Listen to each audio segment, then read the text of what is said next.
জাতীয় ঐক্যমত কমিশন যে পদ্ধতিতে সামনের দিকে এগিয়ে যাচ্ছে এবং তাদের দল নির্বাচন করার যে পদ্ধতি এবং ঈদের পূর্বে ঐক্যমত কমিশনের সভাপতি এবং সরকারের প্রধান উপদেষ্টা তার যে বক্তব্য ছিল সে বিষয় নিয়ে আমরা প্রশ্ন তুলছি। আমরা সুস্পষ্টভাবে বলছি যে সংস্কার কমিশনগুলো যে করা হয়েছে তারা এর পূর্বে বলেছিলেন জাতীয়ভাবে যে জুলাই সনদ তৈরি হবে সেই জুলাই সনদটা কোন পদ্ধতিতে অর্থাৎ সংস্কার প্রস্তাবনা কোন পদ্ধতিতে বাস্তবায়ন হবে সেটা নিয়ে তারা 6টা প্রস্তাবনা দিয়েছেন। সেক্ষেত্রে 6টা প্রস্তাবনা ছিল নির্বাচনের আগে অধ্যাদেশের মাধ্যমে, অথবা নির্বাচনের আগে গণভোট, অথবা নির্বাচনের সময় গণভোট, অথবা গণপরিষদ নির্বাচন, অথবা গণপরিষদ অথবা আইনসভার নির্বাচন। আরেকটা প্রস্তাব ছিল নির্বাচনের পরে সংসদে সাংবিধানিক সংস্কার। আমরা সেখানে স্পষ্ট করে দেখেছি ঈদের পূর্বে প্রধান উপদেষ্টা যখন বক্তব্য দিয়েছেন তিনি ঐক্যমত কমিশনের সভাপতি হিসাবে যখন বলেন যে রাজনৈতিক দলগুলোর কাছ থেকে আপনারা ওয়াদা নেবেন যাতে পরের সংসদে তারা তাদের ওয়াদাগুলো বাস্তবায়ন করে, এবং তিনি একই সাথে নির্বাচনের যে ডেট ঘোষণা করেছিলেন, ফলে জাতীয় ঐক্যমত কমিশনের সভাপতি হিসাবে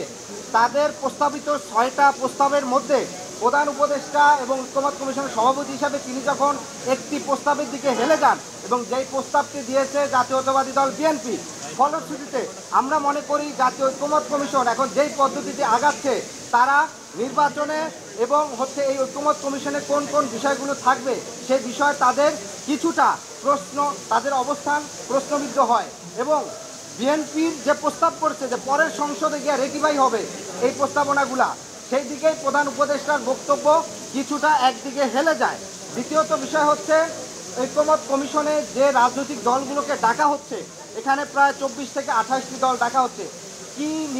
পদ্ধতিতে ডাকা হচ্ছে, অর্থাৎ কাদের কতটি সাংগঠনিক কমিটি আছে কিংবা নিবন্ধন আছে কি আছে না, মানে কোন পদ্ধতিতে ডাকা হচ্ছে সে বিষয়গুলো কিন্তু আমরা সুস্পষ্ট না। ফলশ্রুতিতে আমরা বলেছি জাতীয় ঐক্যমত কমিশনকে কাদেরকে এখানে ডাকা হচ্ছে সেখানে কি দল বেঁধে কোনো একটা দলের সুপারিশে ডাকা হচ্ছে কিনা সে বিষয়টি সুস্পষ্ট। কারণ আমরা দেখি যে ঐক্যমত কমিশনের অনেকগুলো দল তাদের আসলে অনেক সময় দেখি যে সুস্পষ্ট মতামত থাকে না, শুধুমাত্র একটি দলের বক্তব্যের প্রতি তাদের হ্যাঁ না বলা থাকে, এবং যখনই বিপরীত কোনো মন্তব্য কিংবা বক্তব্য আসে তখন দেখেছে সেখানে একটা হট্টগোল করার চেষ্টা করা হয়, যেটা আপনারা দেখেছেন এখানে সংবাদ সম্মেলন করার সময় সিরিয়ালে দাঁড়ানো থেকে আইসার পিছন থেকে আগে বক্তব্য দিয়ে ফেলা। ফলশ্রুতিতে আমরা বলেছি জাতীয় ঐক্যমত কমিশন কোন পদ্ধতিতে এই দলগুলোকে নির্বাচন করতেন সেটা সুস্পষ্ট করতে হবে। আরেকটা গুরুত্বপূর্ণ আমাদের বক্তব্য ছিল যে আপনারা জানেন যে জুলাই আগস্টের গণ অভ্যুত্থান সংগঠিত হয়েছে, এই অভ্যুত্থান শুধুমাত্র সকল রাজনৈতিক দলের চেষ্টায় হয় নাই, এর বাহিরে সকল পেশাজীবী সংগঠন, সকল পেশাজীবী এবং জনতার একটা বড় অংশগ্রহণ ছিল, যাদের আসলে কোনো প্রতিনিধি নাই। একই সাথে এখানে ছাত্রদের একটা বড় অংশগ্রহণ ছিল। ফলশ্রুতিতে আমরা মনে করি শুধু এখানে যাদেরকে ডাকা হয়েছে এরাই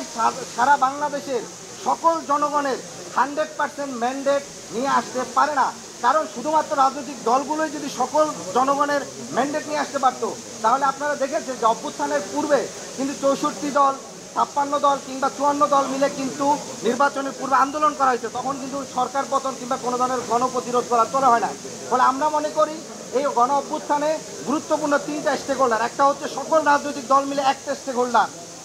জনতার একটা স্টেক হোল্ডার, এবং